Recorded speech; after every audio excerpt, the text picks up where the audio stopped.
Hello, and welcome to another episode of Wheel of Horror, the podcast where I spin a wheel once a week. It chooses the horror film and we discuss it. Today, we're talking about 2026's Obsession, which was written and directed by Curry Barker. I'm your host, Alec, and joining me again is the one and only Stevie Caruso. Welcome back Hello to the show, again. Stevie. Hey, hey, Of hey. course. Thank you so much for having me back.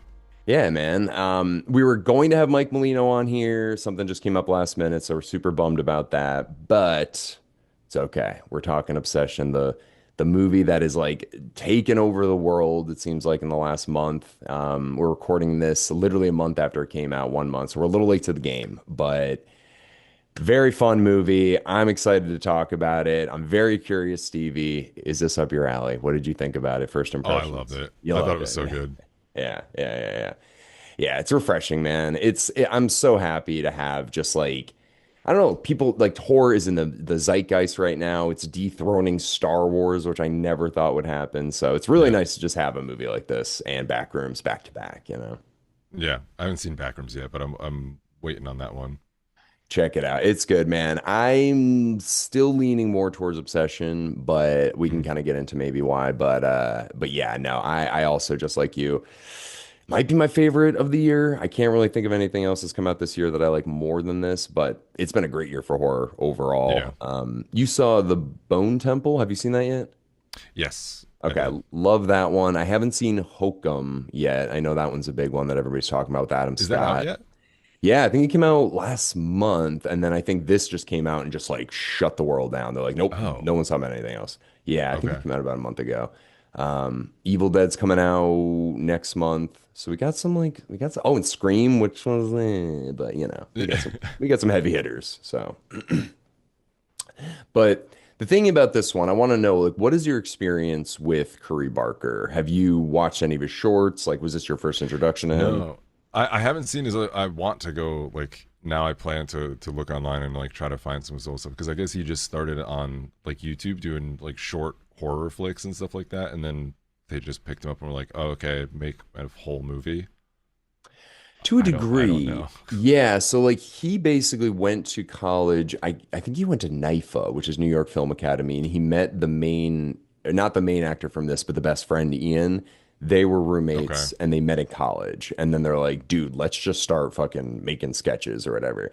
So they Yeah. started just filming sketches, putting them on, I think, TikTok and Instagram and stuff like that. And they were mostly comedy. And then they started making horror shorts that were like 20, 30 minutes long. And then they released one called Milk and Cereal that they made for like $800. It's on YouTube right Okay. now. Dude, pretty good. Honestly, it's called Milk and Cereal. It's a found footage movie that they just filmed over a few weekends or whatever. They wrote, directed, acted, and all this stuff. And it's an hour long, Mhm. fucking pretty surprisingly good. That's So yeah. yeah. And people were saying that was like the prelude for this, basically, that he made for like you said, the $800 budget and made a wildly successful YouTube short or movie. Hour long is not short by any Yeah. stretch, but it's short as far as like a movie goes. Yeah. So he made that, and then it was successful enough that it caught the eye, and they were like, okay, here's an actual budget, make a real movie. Yeah, and like not even a real budget. This movie was made for $750,000. Right. Like, Still low budget by movie standards, but like, yeah, yeah, not like pocket change for just normal people. right. But yeah, I love this story. Like, I just love these two young guys. They both move out to LA. They're like, let's just, they were in film school, but they're like, I think we can do this on our own. So Yeah. they both dropped out and just like got into it. So I don't know. It reminds me a little bit of like Sam Raimi and oh my God, Bruce Campbell. Just like Okay. these like super passionate young filmmakers that make Evil Dead, and they're just like, we're just gonna make it happen no matter what. And then it just led to Yeah. success. Yeah. So Dude, rock on. Keep it going. I know I love it. I'm so happy that there's like a young person that's just like killing it right now. So Well, similarly, there's the like Australian duo, right? That did was it Bring Her Back and Talk to talk Me? to me. Isn't that there Yep, too? the Philolope brothers. Yeah. Yeah. Yeah, Danny Michael Filalupe, and then there's a guy that did Upset. Dude, the guy that did Backroom is 20 years old. Is he Like really? he's 20. Yeah, Jesus. Kane Parsons. He was making the Backrooms videos on YouTube for 5 years since he was 15. He was just writing these fucking YouTube shorts, putting them on, and then they're like, "All right, just let this kid make the movie. Like clearly he knows what he's doing." Yeah. Jeez. So it's just an exciting time. I don't know. I'm pumped that this is happening. It's like Barbenheimer all over again, but just with like low budget horror movies. So It's also it's a weird thing that I feel like there's almost a movement in like they're pulling content creators from like YouTube because was it Jacksepticeye is in the in is working on I think he's working on like the Bloodborne movie. They're mm, making a movie out of the video game Bloodborne, right, right. and then he's involved in the actual production of it. And then Markiplier just had his movie Iron Lung, which I don't Hmm. know if it did. I don't know how well it actually did. I didn't remember paying attention to the numbers, but I feel like in those situations where like the content creators themselves have enough of a following that it'll succeed to a enough of a degree just based on their audience will go see it even if it's not good, just to support the content creator that they like. Yeah, I think that's definitely a part of it. And it's definitely like I mean, basically YouTube is just another way to like make content, put it out and have people Yeah, watch and be like, God damn, these guys are doing a lot with a little. So it's yeah. just like, I don't know. I'm just I don't know why I'm so giddy and impressed with these guys, but I think it's awesome. I It's also know. almost a Yeah. resume to say like, hey, look, I can make this with nothing. Like, give Literally. me an actual budget and see what happens. Yeah. And then they look at Mandalorian and Grogu, they're like, oh, this was $200 million and it's not doing nearly Oh the my numbers god. of the it's just mind blowing. But yeah, I agree with you. I loved it too. It was kind of the same feeling I had though with Sinners, where like everybody was talking about it. They're like, Jesus is back and he is Sinners. And I was like, whoa, okay. And I went and saw this movie and I was like, it was good, but like okay. And Yeah, then this one, same kind of thing, but I felt a little bit, I liked this one a little bit more, I think. The expectations were so high, and I went in and I left, and I was like, I liked it a lot. It didn't yeah, change my life, but I really enjoyed it. Then watching it again the second time, I was like, I like it even more now that I know what's yeah, going on. yeah. So, this is your first time seeing it, right? I watched it a couple times to Oh, prep. okay. Yeah, yeah, yeah. Okay, so you're It's prepared. like Yeah. my standard format. Yeah, Yeah. watch it No. like 2 or 3 times. No, I love it, man. Yeah, so like this movie, there's a lot going on. Like it really is like a deep, intricate film, but at the very surface, it's just be careful what you wish for. I mean, that's, Yeah, kind of the the the broad underlying stroke. theme. Yeah, it's like that monkey paw Mm. old story about like the fingers go down with every wish and Yeah, everyone's yeah. like progressively worse. But I don't know, the twist on it is though, it's like about I guess like toxic relationships and also manipulation. And, the first time when I was watching it, I was like, oh man, it's just like a fucked up thing that happened to this guy. But then as the movie goes on, I'm like, this guy's the bad guy. Like he Oh is yeah, kind of like, and I figured out the second time I watched it, the exact moment I think I figured out he was the bad guy. mm. But you're like, oh man, this girl's crazy. But then you're like, wait, it's not her though. It's the demon magic power or whatever that got Yeah. her. There's a few. I feel like there's a few layers to it for sure. Like it's because he doesn't know it's real. It starts out with like as innocent enough where he's like, "Oh, I wish that she'd love me more than anybody else in the world," and snaps the thing, and like he didn't go seeking out a person to cast a spell on her or something like that. It's just like this novelty thing that just happens to actually work, and he like starts out just rolling with it, and then it just goes completely off the rails. Yeah. In case anybody hasn't seen it, I mean, spoilers, but Yeah. why would you listen to a podcast from a movie you haven't seen? But anyways, um, yeah. So basically, just like the idea of the movie is there's this guy he's had a crush on one of his friends for years, and he's finally wants to tell her. And she loses like a crystal necklace that she has. So he's like, I'll get her a gift. So he gets this wishing Willy or one wish Willy or whatever. And The One basically Wish Willow. the one wish willow, that's it, Willy. And you snap it, yeah, the one wish Willy. You snap a cock now. No, but you snap this thing in half and you make a wish. And it's a stupid little novelty thing. It's like, X-ray glasses or, something you see in the back of like a comic book. But it works. And he makes the wish that she'd love him more than anybody in the fucking world, is what he says. And Yeah. immediately it happens. But in his mind, in the beginning, he probably, I mean, he thinks she's on drugs. I mean, that's what his first reaction goes to because she's never really showed an interest in him before, and now she's obsessed with him. Yeah, he so like right out of the gates, it shows him trying to like work up the courage to give like a whole speech, like he's practicing it with his friend, and then I don't know if the waitress was also a friend. I feel like you just see her in the beginning, and then I don't think she comes back. Yeah. But he's like workshopping a speech that he's gonna try to give her to try to like get himself out of the friend zone, and his friend's basically just shooting him down Yeah. and be like, "This is a bad idea. Don't do it."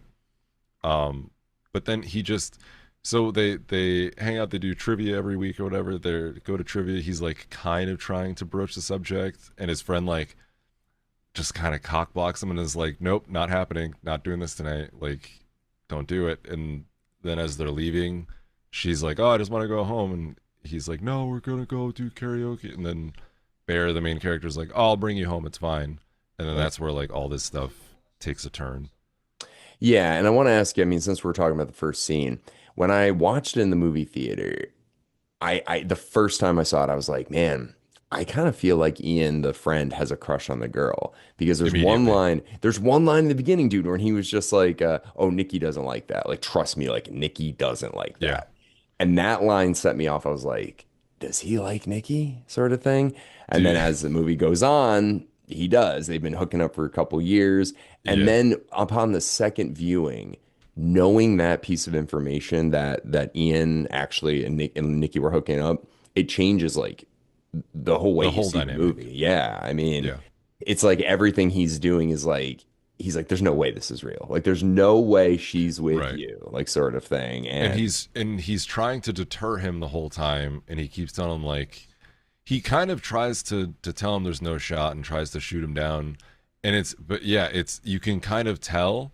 But yeah, same thing for me. In the first scene, I'm like, this dude's already sleeping with her. Like him and her already have something. Like it's clear that he's trying to just he doesn't want to be the bad friend and tell him that they're hooking up, but he's just trying to get him off of her. Maybe then he'll be like, listen, now that you're over it, yeah, we've been a thing. dude, it's so manipulative and such like a good Yeah. subtext once you know the full context. And it really made me impressed with that actor, the guy Cooper Tomlinson who plays Ian. I was like, damn, knowing what you know, every line, like the way he's kind of like buddying up to him when he's like, so what'd you do, you dirty dog? Like just trying to like get the information out of him to know more and how to manipulate him. You're like, man, this is working on a lot of deep levels. It's Um, also pretty sarcastic. Like, he keeps going like, oh, what'd you do? Like he's expecting to be like that nothing happened. And yeah, he's like, wait, what do you mean? yeah. And later on, like he starts being like she's not answering my call. She's like you could tell that she's no longer responding to Ian, so he gets more and more like suspicious and angry because obviously their thing ended.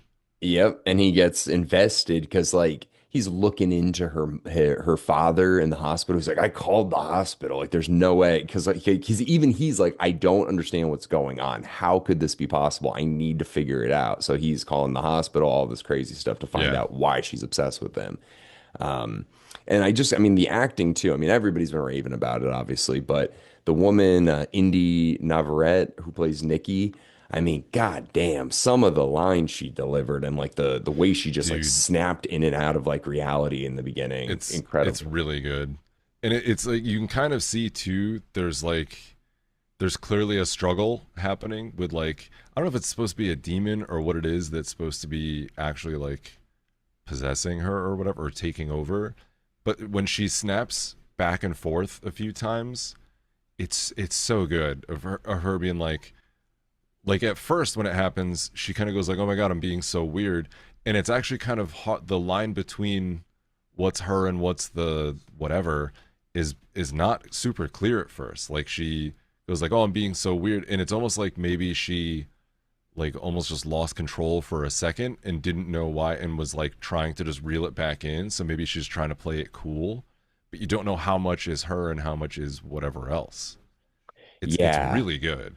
it's so good. I mean, like the way it was written, like the way she acts it. I mean, exactly. There's just like a couple moments, especially in the beginning, like you were saying, right when the thing snaps, she then comes right up to the car and she's like, I'm acting so weird. But the line when she was just like, I'm sorry, like my cat just died. And he's like, your cat just died? And there's like a moment where it's like her brain is like rewiring itself, where it's like, Yeah. you know, cat died, my cat, yeah, I'm with him, and like all of this stuff. And it kind of, I'm jumping ahead a little bit, but like one of the scariest lines in the whole movie is Nikki being inside of Nikki. And when the possessed curse demon Nikki is Oh, sleeping, yes. and real Nikki's inside of her, and it's just like, please kill me, Bear. It's like, is it so Yeah. bad to be with me? And she's just like, I've never been with you. So it's like she's just like in the whatever, the Yeah. black void from Get Out, where it's like she can see everything, but she can't, move or whatever. And it It's was just yeah. like dark. There's also, I don't know if you picked up on it. So after it gets weird. It's funny because at first they have that little weird back and forth, and then when they like confess their feelings for each other, supposedly, then they do like a montage of just showing them having like this like great like mutually obsessive relationship, presumably for like a few months, Hmm. and then when obviously it starts to go bad because her love will never fade, but then like once the novelty's worn off, and then once they start kind of poking holes in whether or not it's her and whether or not her love is real and stuff like that. So at a point when he calls the number on the back of the one wish willow to try to see if he can get the wish like undone or reversed or whatever. Yeah. The so first of all, that conversation that he has, if you go back and listen to it, it's so good because you don't know, like he's not calling like a business. It's not, it's just some guy, like presumably it seems like just in the void somewhere, Yep. because in the conversation he's like, oh, do you want to talk to her? And you just hear Nikki in the background screaming, and he's just, I don't remember exactly, he's like, God, calm down, whatever. And he's like, what's going on? And he's like, oh, do you want to talk to her? And he's like, talk to who? He's like, do you want to talk to Nikki? And you just hear her screaming in the background, and then the Yeah. call like disconnects. It's so good, like she's just trapped somewhere. Dude, that scene is so scary. That's also Curry Barker's voice. That's the director's voice on Oh, the is other it? line of phone. Yeah. That's And he perfect. literally he sounds at the beginning like a fucking stoner, like surf shop guy. Like, what do you Yeah. want, man? And then by the end, he's just like, yeah, do you want to hear? And it like kind of gets Yeah. like dark. And it's just like kind of comes out of nowhere. So I really liked that. And I wish it kept that kind of tension because there were a few moments throughout the movie where there's like comedic beats where I was like, oh, don't do this to me. Yeah. And moments like this, like, really is what struck me. Like these kind of moments where it's just like seems kind of like a little not funny, but a little weird, and then it goes Yeah. dark really hard. Yeah. And there's a few more moments of that with Nikki throughout the movie where it's kind of like she's acting so weird that it's a little funny, and then it gets really scary. Um, but let me air my gripes, and I want to know if there's maybe I think you've seen it more than I have at this point, so maybe you can clear it up a bit. But the cat. The cat is like I think my Yeah. biggest gripe in the whole movie. Like I'm fine with the cat dying. Like I mean I'm not fine with I love my cat. I don't want cats to die, Yeah. but it's fine It for the sucks. movie. But I hated I didn't understand why she made the shrine to the cat and why she fed him the cat. Like I didn't that's not something somebody who's like in love with you more than anybody would do. No. So It, I it was just did I kind miss of like something? a. No, I don't think it was anything that you're missing. I think it's just like they're trying to show that there's this level of like she's demented. She's not in her right mind. That like it's doing stuff that people wouldn't do for their significant other. Like it's just not. No, there's nothing great about it. I honestly kind of hate the trope of just killing animals in horror movies in general. Yeah. Like anytime there's like a dog or cat, I'm like, oh, come on, don't do this. Just let it go. Yeah. It Let it it just survive. it didn't feel like there was anything. Even the only thing I can think of is like if she just said or if Bear had said like I loved my cat more than anything in the world or something like that, and then she Yeah, draw a heard that. parallel. Well, and then yeah, and then she heard that or something like that and got jealous of it or something. That's the only thing I can think of, but they don't say that. So it just No. felt kind of like just weird for the sake of being weird. And Yeah. then that led to the one comedic moment that I hated too. Like the scene where he finds out that he ate the cat, like even though it doesn't really make sense, it's still impactful.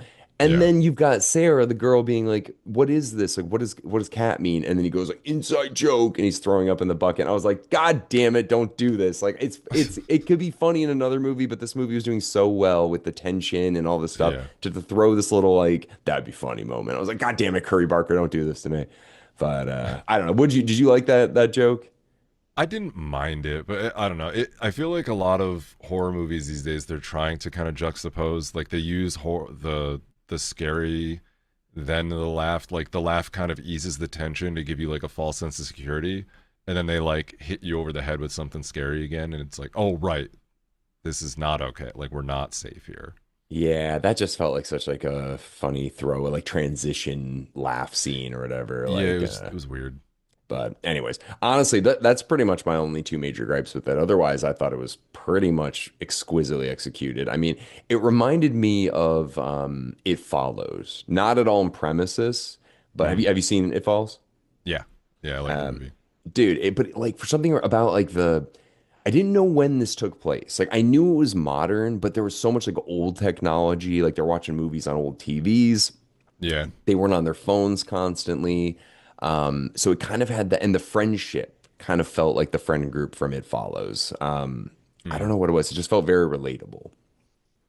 It like the one wish Willow reminded me so much of Weapons.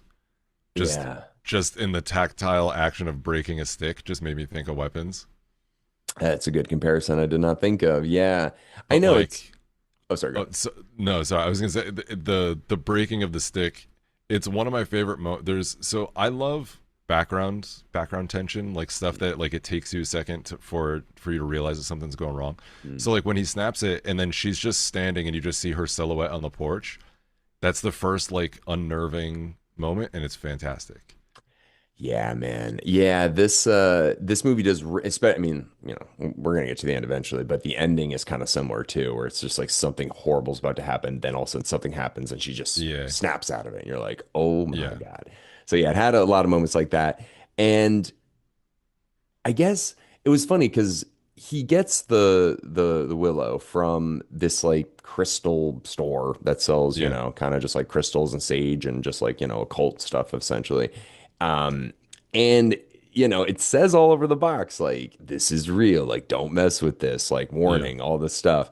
And he goes online because he's like, there's no way this is real. Like, this is a stupid toy or whatever. He goes on Reddit, and I love the Reddit post where it's just like, there's no, like, definitely not yeah, real. It's so real. Like, every other yeah. one is just It's exactly Reddit. exactly, exactly. And I watched it last night, and there was one of them that said like, my mom used to be so ugly, but now she's hot. Like, that was like, it Yeah, does work. And so there's a little funny. I thought that was like a funny moment to put in there, yeah, but the thing is, I feel like if this started, like shit started going down, I would have gone back to that store immediately and just been like, "What is this?" And they're like, "It's real," sort of thing. And it's just like, yeah, and I love the line because this is later in the movie, but he goes in there after all shit is hit the fan, and he's finally like, "Okay, I got to go to the store and talk to these people."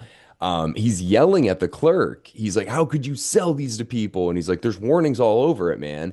And it made me yeah, think of like a guy who gets lung cancer and goes into like a 7-Eleven and starts yelling at the convenience store owner. yeah. It's like, how could you Basically, sell this? It's like it says right here it kills you. It's like, but right, how could you do this? It's like you didn't have to do it. Like, right, but yeah, just because the feeling I was like, oh yeah, these people are like, how could they do this? But if they actively say it's real, don't do it unless you want to like, have the wish. right. It's like cigarettes. It's like unless you want to do it, it says don't do it. Here you go. Like so, I don't know. The parallel hit me the second time watching it. Yeah. Oh Um, god. yeah, I don't know. So now at this point, they're in love. The friends are all like the whole friend group is completely shook up, which I also love too. So there's Bear, the lead. There's Nikki, Mhm. the girl who becomes obsessed with him from the curse. There's Ian, Bear's best friend, who's having, hooking up with Nikki. And then there's Sarah. So there's four of them. They all work at Yes. a record store, it's like a music store. It looks like a strawberries. If you ever had those, or like, Dude, I used to work at Strawberries. oh, did it? I Yeah, worked at Strawberries or in Simsbury, I guess, and then yeah, became yeah, FYE. Yeah. yeah. It Yeah, just exactly. it instantly made me think of that. Yeah, so they work there, and Sarah's dad, played by Andy Richter, owns the store. And they're all like in their early 20s. They're like going through transition periods in their life and they're trying to like, grow and stuff. But Mm, I just love the dynamic because basically Bear likes Nikki. Nikki, I don't know, but Ian likes Nikki and Sarah likes Bear. So it's like they all kind of like each other, but nobody yeah. really, is gonna end up together in a weird way. Um, but I did want to ask you this. Do you think before the actual curse that Nikki actually liked Bear or had any interest in him? So she kind of sets it up so that you have no way of knowing the truth because she the thing that she says to Bear when they're in the car having the conversation before everything happens is she was like, "Oh, Sarah, like she likes you and she's so obvious and everybody can see it." And she says, "When I like somebody or when I have a crush on a guy, nobody knows it. Nobody will ever know it." So, and she kind of says to him like, "Oh, if you like me, now's your chance to tell me." Which it seemed like an open door where she was saying, "If you tell me, then maybe something will happen," kind of a thing. Hmm. And then he just kind of chickens out and doesn't say anything. And then, after that, then was it Ian was saying how like, "Oh, Sarah told me that Nikki said that she thinks of you like a little brother kind of thing," which she kind of preemptively said that if, because she says nobody would ever know, it's not far fetched to think that she would just say stuff like that to try to throw people off the scent. And especially with Ian, if she's hooking up with him and stuff, then she's not gonna openly tell him, "Oh, I actually have legitimate feelings for him and I'm just hooking up with you," or whatever. I know. It's kind of weird. It's There's almost not really a like way to know. there really isn't. I feel like she did like him, but his lack of like confidence, I think, was Mm, like, oh, well, Ian, I don't like him as much, but like he at least is pursuing me. Where this guy, right. it's like I'm not really into this guy that's so meek. I don't know. But that's kind of the impression I got. Like she was interested in him, but only if he started kind of making the moves. Yeah. Like she could have been. Like the potential could have been there if he just sacked up. Basically, because I really feel like when she's like, "Do you like me?" Like she before she got cursed, and he was just like, "What?" Like we're friends. She's like, "Okay, good, okay," and she's just like immediately stormed away. Yeah. Like that moment, I was like, "Ooh, I think she wanted him to say yes right there." Yeah. Um, but then, yeah, we'll never really Whole know. different movie. Yeah, literally, if he yeah, just yeah. if he just goes for it, whole different movie. Seriously, his whole life would be different if he just kind of was like, "I do," and she's like, "Okay, great." So here we go. Yeah, so then the first, like, obviously the cat thing we already talked about was really weird, but the first thing that really set the movie off for me, and I'm sure Scary Movie was like, fuck, I wish we came out like a month later because the scene where she gets up at the table when Bear is like, "Does your dad really have cancer?" And she's like, "No, no, no." Yeah, And he stands up and starts freaking out. I'm like, what would Scary Movie have done to get that reaction, you know? it's so good. Yeah, yeah, yeah. So yeah, so that scene is really intense. The acting is really like off settling there. Yeah. And it feels oddly I've never been in relationships with a woman that acts that way, but it feels relatable to a degree for some reason. Like, It's the weird thing is that it's not that far out of the realm of something that could happen. Like there could be somebody that's just mentally unwell that you behaves that way. And every time she snaps like that and like screams or shout or like makes some crazy like borderline inhuman noise, it's so good every time. Like when they're like laying in bed and she's like just go to sleep and he goes to like sneak out and she just goes like stay and just yeah, screams with her eyes closed and he just like and just like lays back down. It's so dude, good. it's so intense. Yeah, I mean, there's also that other creepy scene where like she's in the bedroom and she's like in the corner Yeah, and that's she's all part of that watching him same sleep. sequence It there. is. You're right. It's the beginning of that.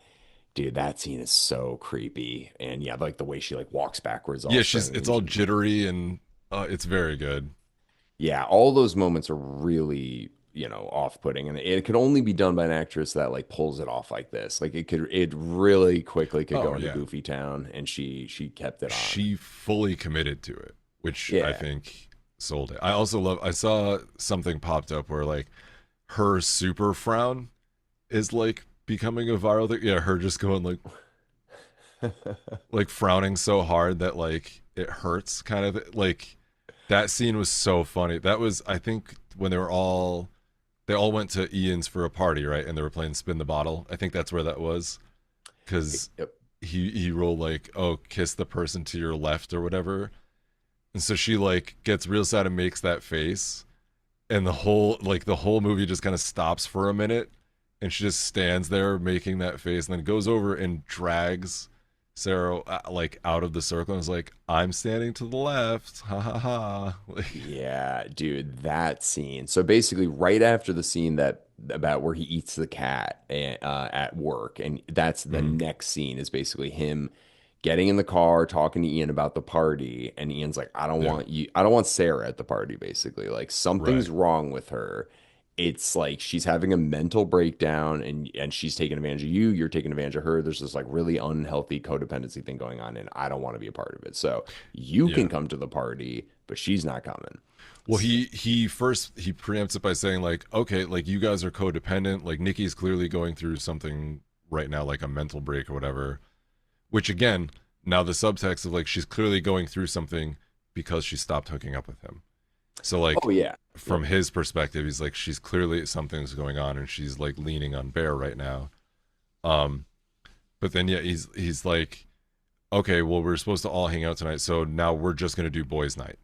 And he's like, well, Sarah's going. He's like, no, I'll tell her not to go. Like prove that this isn't a codependent, like toxic relationship.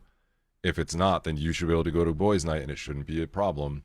Hmm. And then he like tries to tell her, but she's like, Sarah told me she's going. And he's like, well, shit. So they bring her, and then it's this very awkward party, and everybody's like glaring at them the whole time.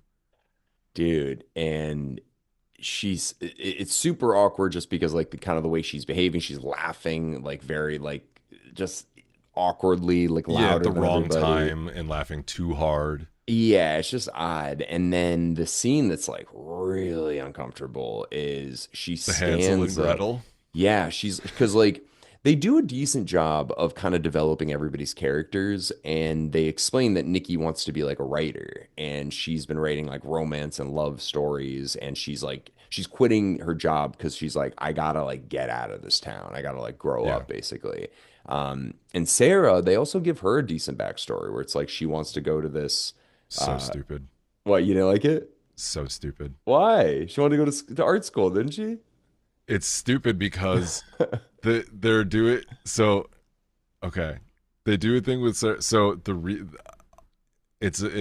it's real life. It's stuff that happens. So Sarah's whole subtext, her whole like backstory is that she wants to go to school, like she wants to go to college to learn how to tattoo. Mm, Not a thing. you don't do that. No, the tattoo schools do exist. They're a scam. Oh, It's okay. don't get me started. I'll be here all day.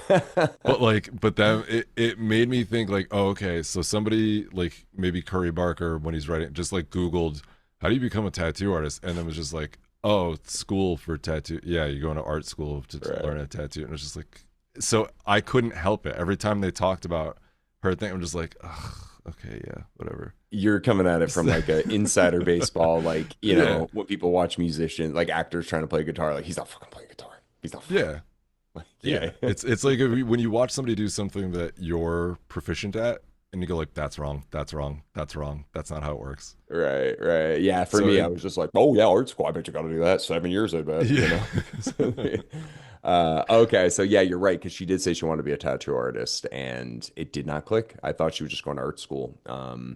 yeah. But They could have okay. just done that. Just they could have just said she wants to go to art school and left it. But they're like, no, she wants to go to like tattoo school. She's like, it's art school. And it's like, well, yeah, but you're gonna do it for tattoo. And it's just like, okay, Yeah, you're right.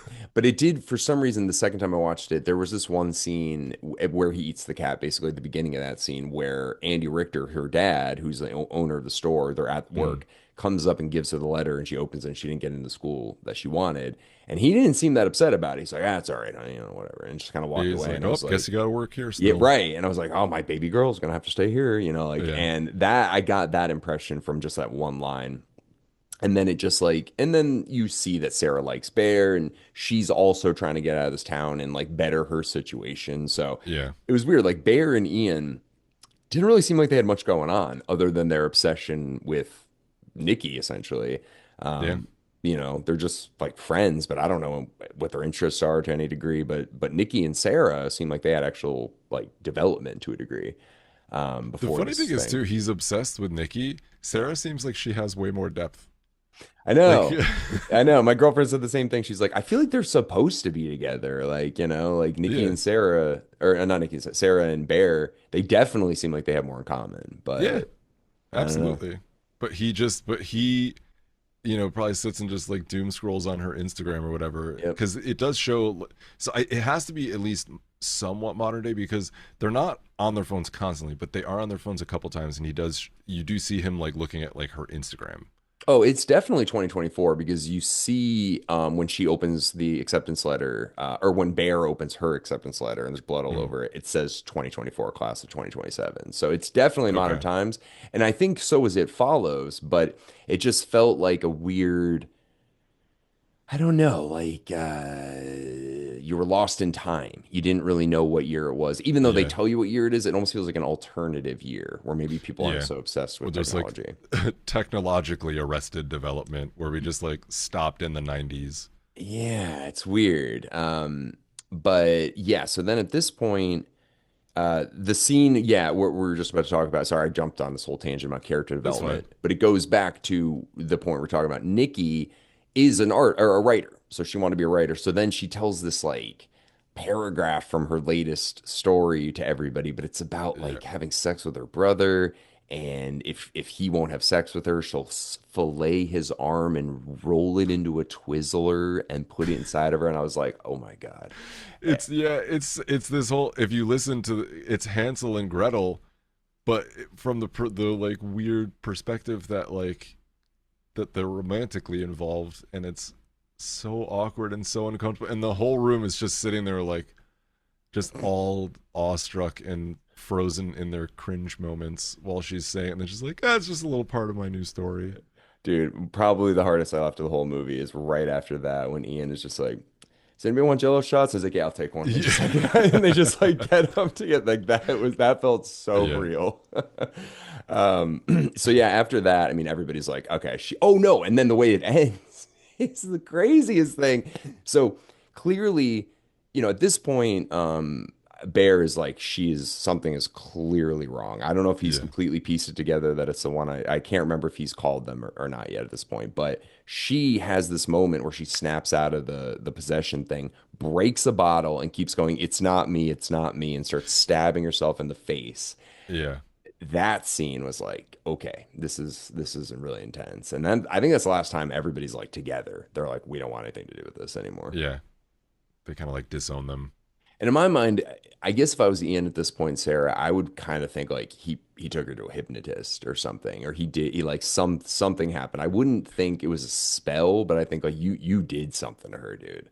It's always this weird thing of, so in the fiction of the movie, do they live in a world where it's like this can't be some mystical thing, or do they live in a world where something like that is possible? Like we're it's almost like the old thing of like zombie movies. The people in the movie are never allowed to call them zombies. Hmm. It's Yeah. like one of those. It's do they live in a world where this could be possible? Do they live in just like the normal real world like us, where we'd be like, oh, they're clearly having like a mental health crisis, To and he's me, like taking advantage. it feels like this is not something that is normal because I mean, there's all those Reddit posts where people are just kind of going back and forth. I think Ian at the end is so like, okay, dude, whatever. Like, yeah, this is real. Like, he's very dismissive of it, and then when it happens, Right. he like freaks out. And if it was so regularly known you could do this, like, I feel like I don't know. It just kind of feels like a monkey paw situation, you know? His wishing for money was so funny. But also, I actually really liked when so Bear go so after all that stuff and after the phone call and whatnot, like Bear goes back to the shop and buys a second one, and he tries to just to undo his wish. Like he tries to make another wish, to wish that his first wish didn't exist or didn't happen, Yep. and he physically cannot break the twig. Like he Hmm. can't break the willow to make the I actually thought I was like, that's perfect. Like as soon Yeah. as he starts, I'm like, oh, he's not gonna be able to break it. And then sure And enough, it's like metal to him. I'm like, it's perfect. the guy at the store tells him too. He's like, "Who do you make the wish?" He's like, "I already made my wish." He's like, "You only Yeah, get one," sort of thing. And he's like, "Fuck." yeah. It's Um, this little layer that they just kind of tossed in really like masterfully, where they're just like, oh, everybody gets one. I already used mine. yeah, That's actually so good. it's awesome. And then yeah, Ian. So yeah, there's one part that we're missing before we get to this final part. But basically, Sarah or Ian, oh my God, Nikki and Bear are in bed. And at this point, Bear is fully aware that he's like, yep, the wish works. I am controlling her at this point. I feel bad about it, but also like, what am I going to do at this point? And they keep Yeah, saying, like, as long as you're alive, she's going to be obsessed with you. So it's kind of your responsibility now to like take care of her. And he's just like, yeah. fuck. So, Yeah, and the guy on the phone, he says that just because you chose it doesn't make her love less real or whatever. I don't know exactly how you worded it, but that's a pretty interesting line. It really yeah. is. And at this point, Sarah does have a crush on Bear. She's kind of been making it known throughout the whole movie. Mm, And she texts him at 3 a.m. and he happens to be on his phone. And he's like, "Hey, like come to the park right now, or else I'm gonna come to your house. I have to tell you something." And he's just like, "God damn it, fine." So he goes and meets her at the park, and they have this moment where it's like, okay, like I maybe we should have been together. And she's got the letter to her last college, Luther, that she's like, I need to know. I want you to open it, sort of thing. And they kind of mm, basically, it's like this moment in her life where I'm sure she sees it as the biggest fork in the road. She's like, I'm going to confess my love to this guy and find out if I'm going to the college I want at the same time. Like a big moment for her. yeah. And Bear seems to kind of be like, fuck, I really made a mistake by not pursuing you, I feel like. And then Yeah. immediately Nikki just charges at the car, It's smashes the window with a so brick, good. puts the brick on the steering wheel, and smashes Sarah's face into it until her face just completely is. Was it a brick? I don't know what she put something on the steering wheel and then It smashed her so face into it. the way it looked and the it's so dark.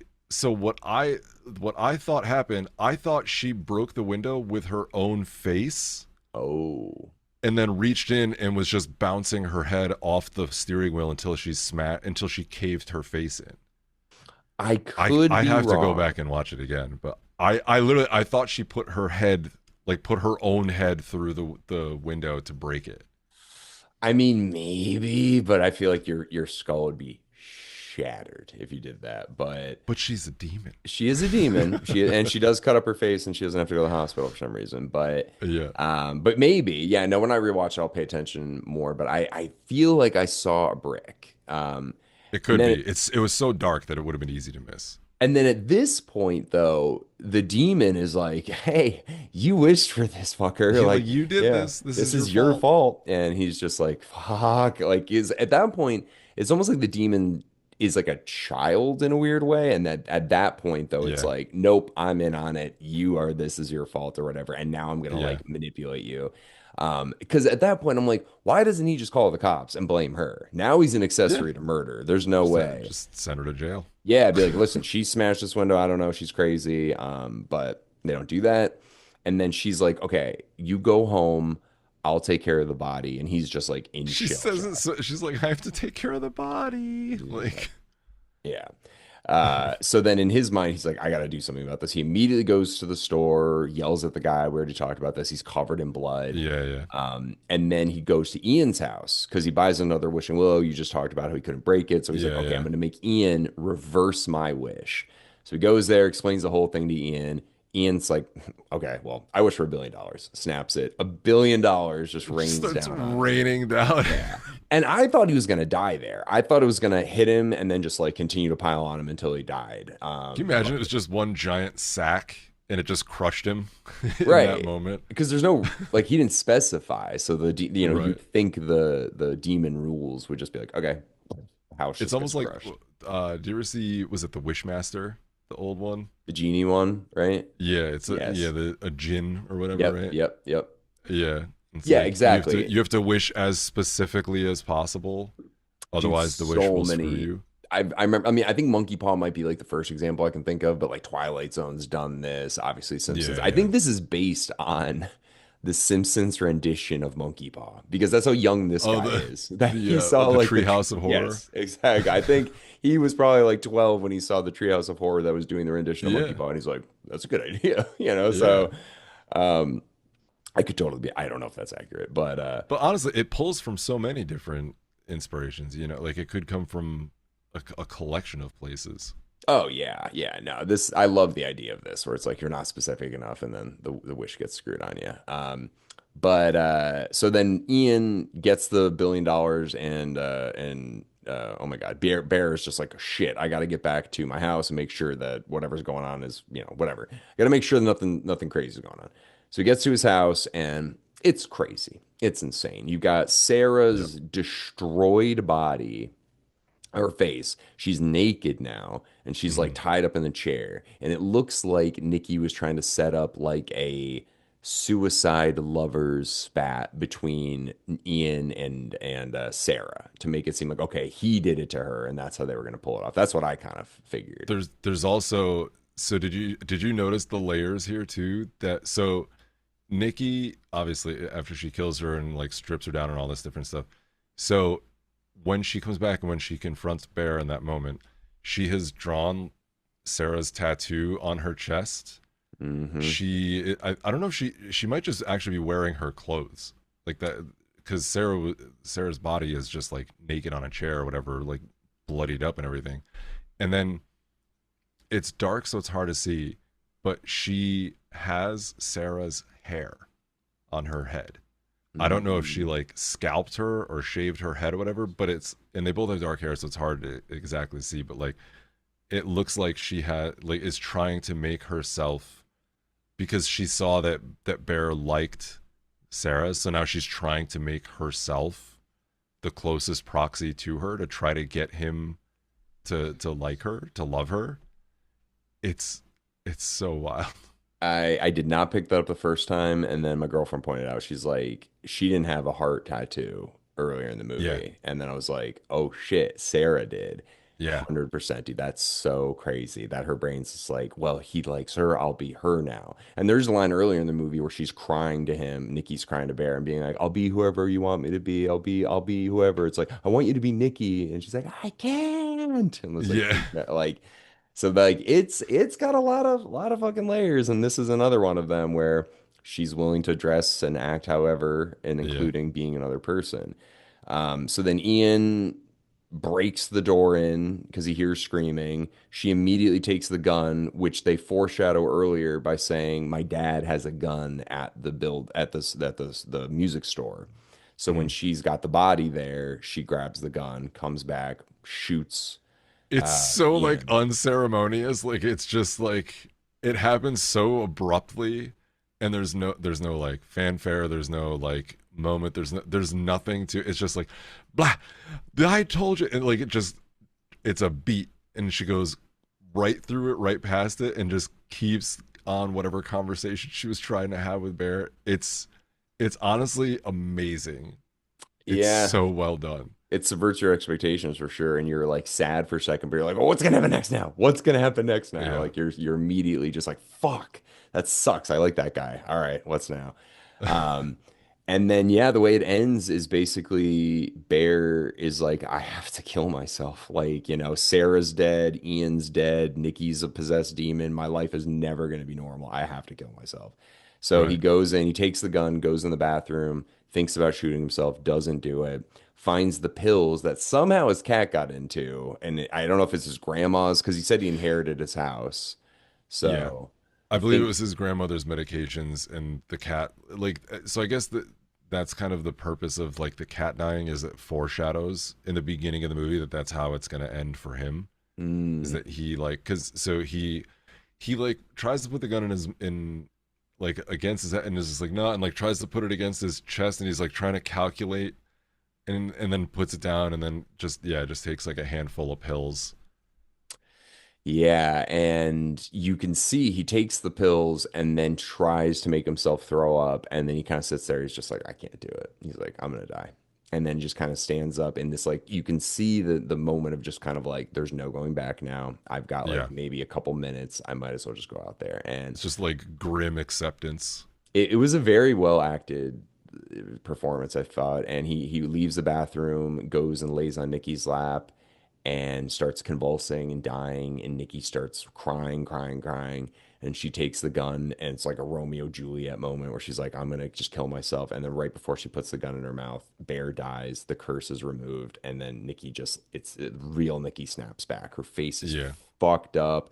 Bear's dead. Ian's dead. Sarah's dead, and she's just sitting there, throws the gun, and just starts crying. And it's so fucking good, dude. Like, she's Yeah. crying so hard for Bear because of, and then she starts crying so hard for knowing about the situation she's Yeah. in. So it's just like two totally different types of crying within, like, Yeah. I just thought it was freaking Her awesome. entire friend group is dead, and it's really not her fault at all. I It all know. stems from him not like being able to just confess his feelings and doing this to her, and then she, like, the demon kills two people, and now she's just left here with no friends, no nothing. I mean, she could write her book now. She's going to jail, man.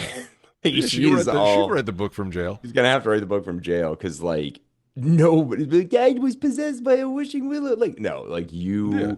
you killed three people. I mean, Bear, not really, but the other two was you. So, like, Yeah. you're going to jail, Nikki. It's not your fault, but you're going to jail. Yeah. Um, yeah, man, very good. I can't wait to rewatch it again. I know it's going streaming. I think like in next week on the 25th or whatever. Today's the Oh, is it? 14th, so yeah. But pretty soon it's going streaming. So I'm definitely gonna watch it again. Yeah. And last question I have for you. Okay, first time I watched it, I did not like it. Second time I watched it, I really liked it. What are your thoughts on the music? The music, I didn't really like. I guess I didn't take full notice of the music. Like, it felt fitting, because I guess if it wasn't fitting, it would have stood out as Mm, being terrible to me. Um, yeah. but no, So it just kind of I liked nothing. the movie. Like, I liked the movie the first time. I was like, that was pretty good. And then the second time I watched it, I was like, that was actually awesome. Like, doesn't have diminishing returns. It has like the opposite. It has, what would that be?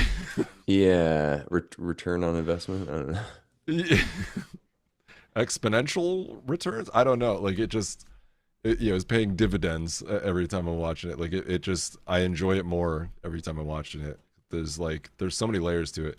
Oh, and one of the background unnerving things. So when they're the first time that they're talking with Ian and Bear, when they're at the music shop, in the background, Nikki is just staring at Bear the entire Mm, time. hmm. And it's one of those moments where when she's not in focus, you can still see that she's like locked in on him in the background, just in Yep. the fuzziness.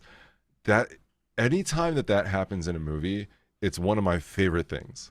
I love it so much because it's having them out of focus, but you can still see exactly what's happening. It's so unnerving, and it's just so good. And I'll take that over a jump scare every single day, Yeah, like they man. do This. in it, like the chapter the chapter one of the remake. Mhm. Like when the I can't think of the kids' names, but when the one, like the chubby kid, is in the library, Yes. the Yep. librarian's in the background, like smiling at him out of Hmm. focus. And like when I noticed that, I was like, oh, it's so good. I know exactly what you're talking about. I watched that like 2 weeks ago. It's so Yeah. good. This movie did a lot of great jobs, especially that one that you just mentioned. I think earlier I was talking about when she's like in the corner of the room and like you can Yes. barely make her face out.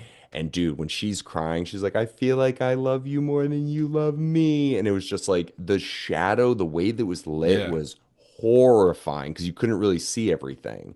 And Um, there's also one of those like monologues too where the voice changes, hmm. where it's Hmm. like where she's talking, but then there's like another voice that's like almost doubling what she's saying, which makes Hmm. it sound more demonic and more possessed, which is really effective. And Yeah. also when I was just watching it back again, like and maybe I was just watching, I bootlegged it a little bit. Maybe when I was watching it may have been like an artifact on it, but it looked like at one point when she was speaking that her face is buried in the shadows. Hmm. It looked like her face wasn't moving. Like it looked like the voice was just coming out of her face, and that her face was just locked, frozen, like not moving. Yeah, it felt unnatural. I do know what you're talking Yes. about. I want to rewatch it because I know exactly what you're talking about, and I can't remember if it was actually intentional or if it's just a quality issue. But Yeah. no, but potential, I really don't know. Yeah, and there's kind of the same thing where when she comes to apologize to Bear, where she's like, "I was on Molly last night" or whatever, and her face is like really dark, and you can't really Yeah. like make it out. I thought that was really effective too. It is very effective. It's really it's such a good tactic to just the heavy shadowing where it's like you can't see her face, you can't see if there's emotions, you can't see if she's like staring at him or not. It's just it's very unsettling. Yeah.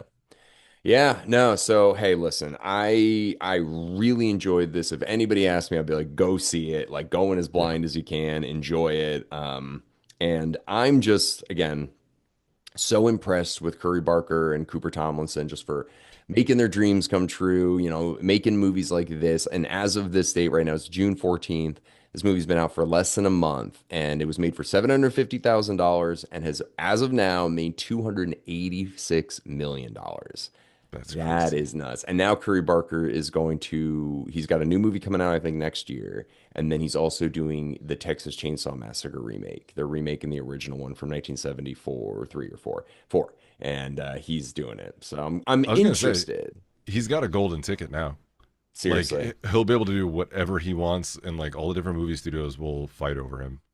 Pretty much right now, he's probably living the dream. So, Yeah. and I've seen a few of his comedy shorts pop up on TikTok now. Like, he's having a moment, and they're pretty funny. They're very Key and Peele-esque, Mm. but I'm digging this dude. I like him. Well, you got any last minute thoughts, Stevie, on Obsession? No, it's a good one. Go check it out if you haven't. Yeah, I know. It's been out for a month now, so hopefully, if you want to see it, you've seen it. But I'm looking forward to Curry Barker's career and hoping there's more YouTube or just young people in general that can have success like this. But Yeah. all right, well, Stevie, thank you very much for joining me today in our discussion on Obsession. Of course. Thank you for having me. All right, everybody. Well, thank you very much for listening in. And next week, I already know what we're doing. We are doing Silver Bullet. So check out that next week if you're interested in Stephen King and werewolf movies. Otherwise, everybody, thank you very much for listening into our discussion on Obsession. And I will see you next week. Bye bye.